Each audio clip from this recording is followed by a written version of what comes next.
La campagne des primeurs 2020 s'est terminée il y a quelques jours et il est temps de dresser le bilan. C'était une campagne primeur qui était assez longue puisqu'elle a commencé le 5 mai et vient à peine de se terminer. C'était surtout une campagne assez singulière, pleine de rebondissements jusqu'au dernier jour avec des hausses de prix assez spectaculaires. Mais il ne faut pas s'arrêter à ces hausses qui ont pu donner l'impression que le millésime 2020 était extrêmement cher et progressait en prix de façon vertigineuse.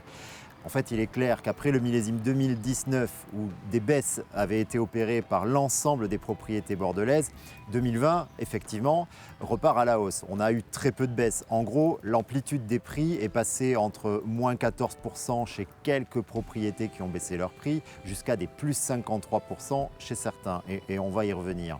Mais dans l'ensemble, la hausse moyenne des prix sur ce millésime est de plus 12,7%. C'est donc une hausse plutôt mesurée.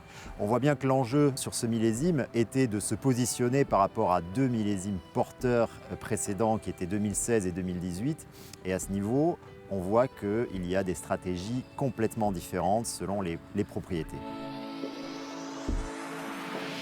Dans cette campagne primeur, on voit qu'il y a eu bien sûr des hausses très spectaculaires, comme par exemple Aubryon qui a augmenté de plus 53% par rapport au 2019 et qui se positionne à 504 € hors taxe. C'est d'ailleurs le même prix que Margaux ou que Mouton Rothschild. Lafite Rothschild se positionne un petit peu au-dessus à 570 € hors taxe et sur l'autre rive, on voit que Ozone est intouchable avec 595 € hors taxe. On voit que ces premiers, qu'ils soient 1855 ou ses premiers grands crus classés de Saint-Émilion, se détachent clairement du peloton.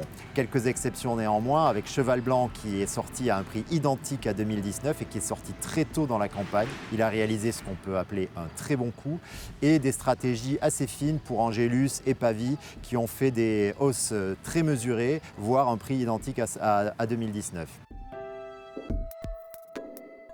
Mis à part ces premiers grands crus classés qui se situent clairement au-dessus de la mêlée en termes de prix, on voit qu'il y a des stratégies de marque très distinctes qui se mettent en place. Vieux Château Certan, par exemple, qui est sorti tout à la fin de la campagne, se positionne à 280 € hors taxe avec une augmentation de plus 25%.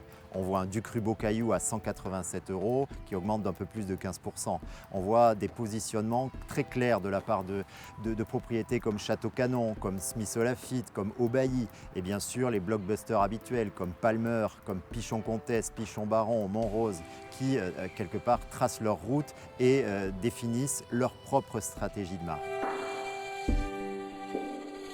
Et bien sûr, il reste quelques classiques incontournables qui, malgré des hausses de prix, demeurent accessibles pour les amateurs. On pense à des valeurs sûres comme Giscourt, Lagrange, Félan-Ségur, Aumar Buzet, qui sont clairement accessibles en 2020 et qui ont réalisé des vins remarquables. Il faut aussi aller regarder du côté des crus bourgeois exceptionnels comme Lilian-Ladouis.